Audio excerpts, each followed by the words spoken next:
The Vocal Studio.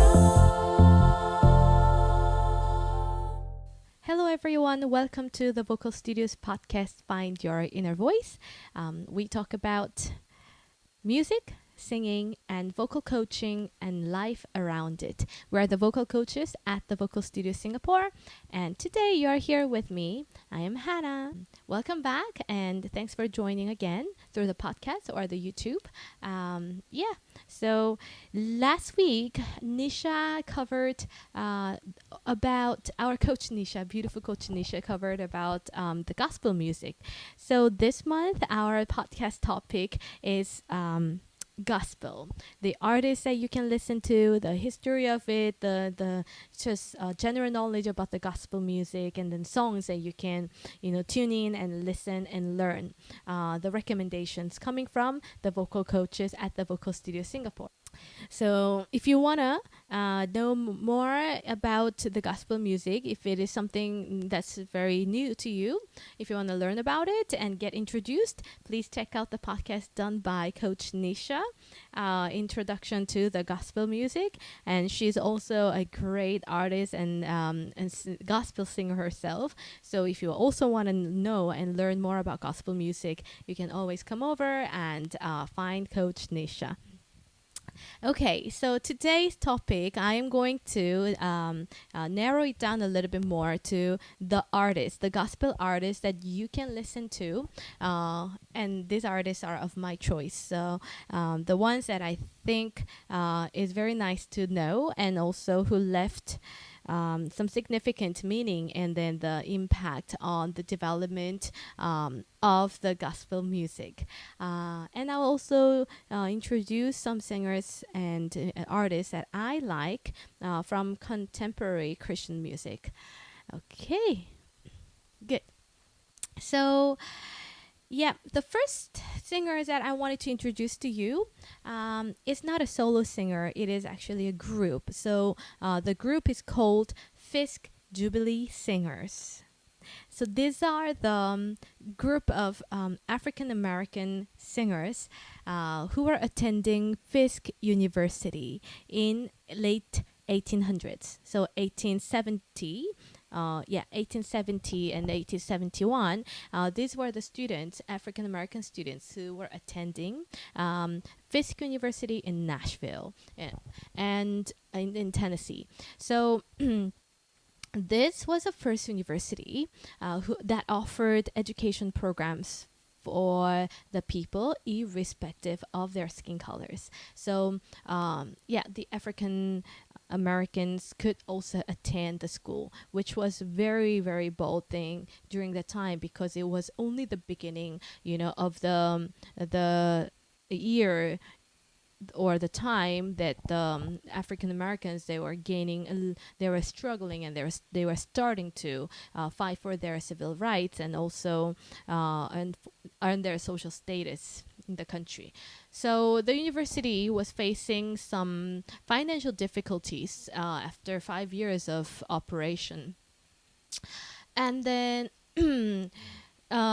so faced with the risk of them having to shut down the school, this the teacher and then the music group, the music professor, which George White, and also the students, they formed this singing performing group who can go around the country and then perform and raise a fund to save the school. So the name Jubilee comes from the Bible. So in Bible, this Jubilee is, if I am right, it's referring to the year every 70 years. The entire possession, the whole slavery, everything becomes free, and then it's a year of freedom where everything is reset, and people can start their life from zero again, something like that. So it is it is a good year basically, and good blessing year. So they wanted to, I think, name themselves with that very positive name. So they were going around to the different states, and then at first I'm pretty sure they were not receiving very great, responses or praises from the people, because of course there would be people uh, who had the prejudice and also negative perception on the African Americans gaining education and going out, right? But then their, musical style was really, it was very refreshing and slightly different from that very conservative hymn-based choir music of the white American-based church. And it was, I think, with a little more influence of African American musical style. And then the harmony itself was really nice and lively. You can check out their performance. Still, there are some recorded version out there. You can look for "I'm gonna sing till the spirit moves." You can type that "I'm gonna sing till the spirit moves" in YouTube and check out their beautiful choir sound. Yes, and thankfully, along the way, they were gaining more appraisals, and then they were also gaining popularity. In 1872, they were also invited to perform at this World Peace Day in Boston, and from then on, they also continued their journey to spread the gospel music, early gospel music, in European countries, in UK as well. So, yeah, this group is amazing, and it was probably one of the first that formed this gospel choir group, or gospel, like, singing group, that went around the country and did the tour. And from there on, the early, the form of the gospel singers was similar. So it was a musical group, and they were getting, out of their own church service and ministry, and then they went to different states, and then did the performances. So, and also in early 1900s, the music was also getting richer with the influence of jazz, and then more blues, ragtime feel, with that combination of the African American spirit, which was really soulful.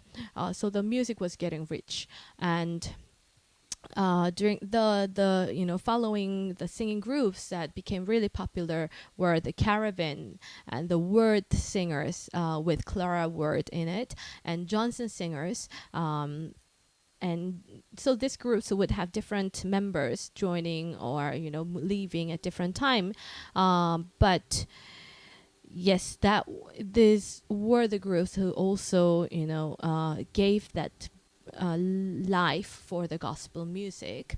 And yep, so that is Jubilee Singers. The Fisk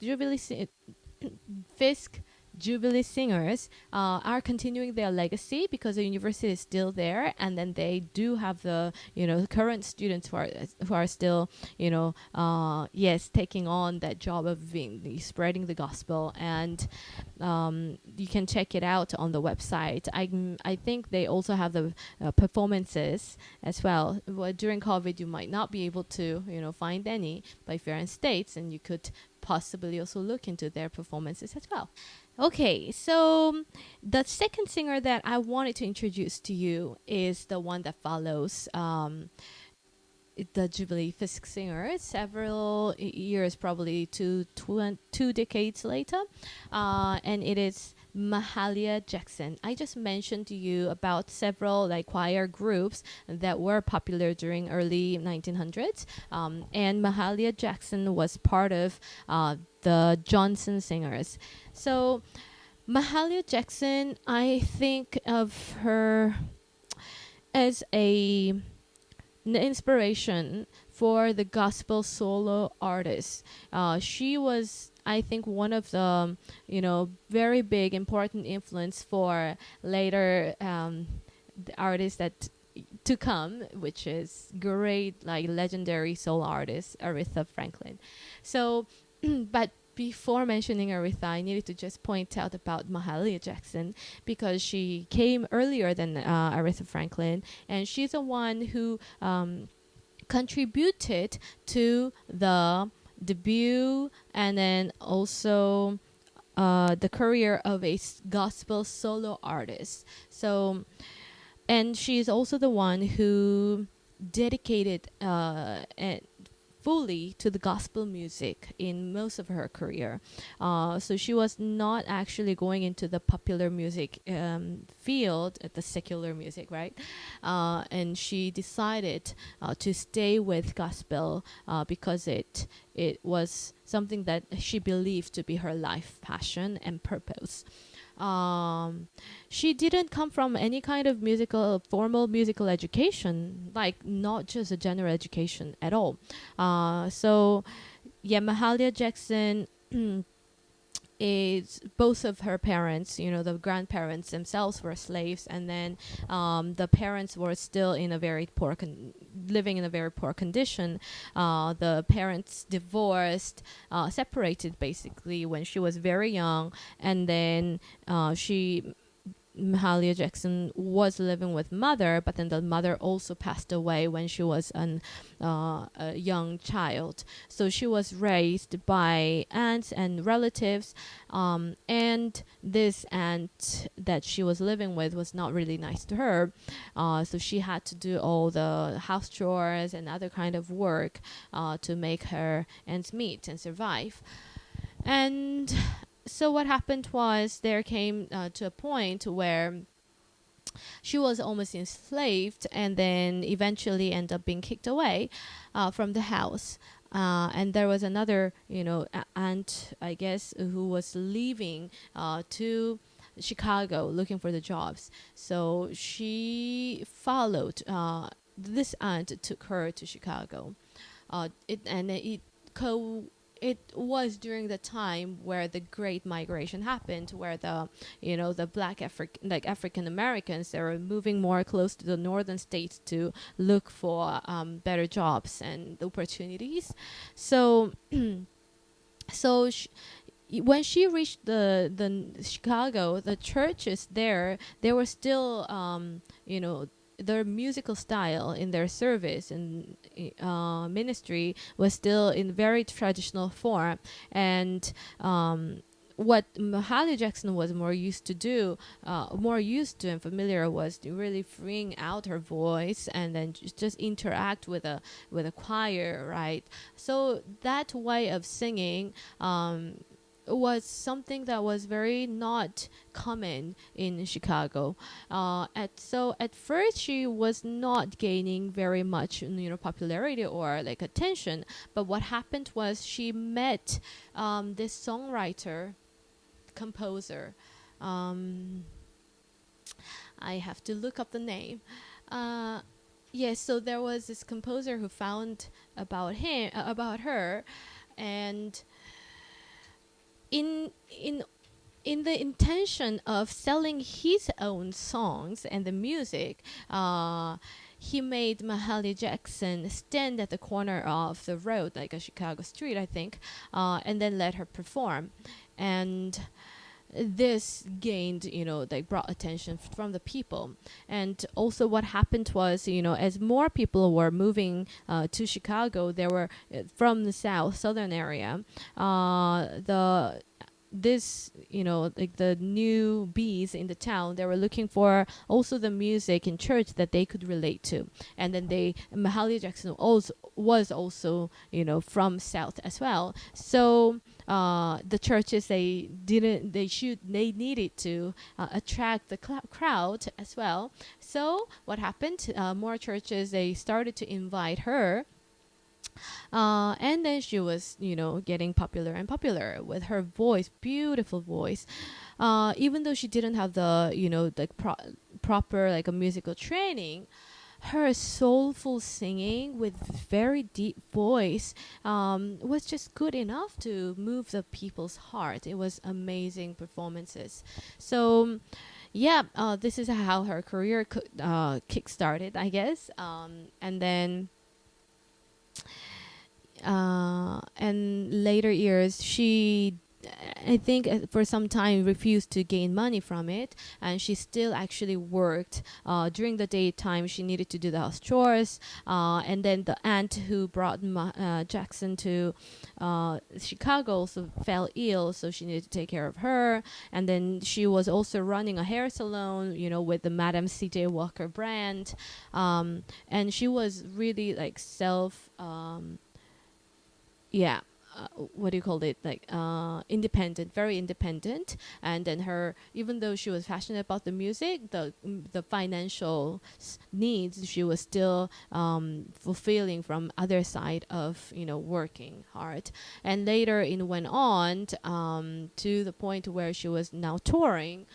She connected with the ministries, and then she connected with Martin Luther King Jr. during that time. And when they were going on a tour for the speech, Mahalia Jackson believed that she wanted to contribute to the cause as well. So she was joining those rallies and then the events, and she was giving performances. So if you look for Mahalia Jackson with Martin Luther King Jr., you can find this very old video clips of her performing in front of the big audience crowd, and it's without much accompaniment. It's solely her voice, and this is really something to watch. So yeah, please check her out. You can also find her in music streaming platforms. The one that I listened to is like Summertime. She did like a Summertime. It was just nice. And Silent Night, Holy Night, the Christmas albums are there. So you can also check those out too as well.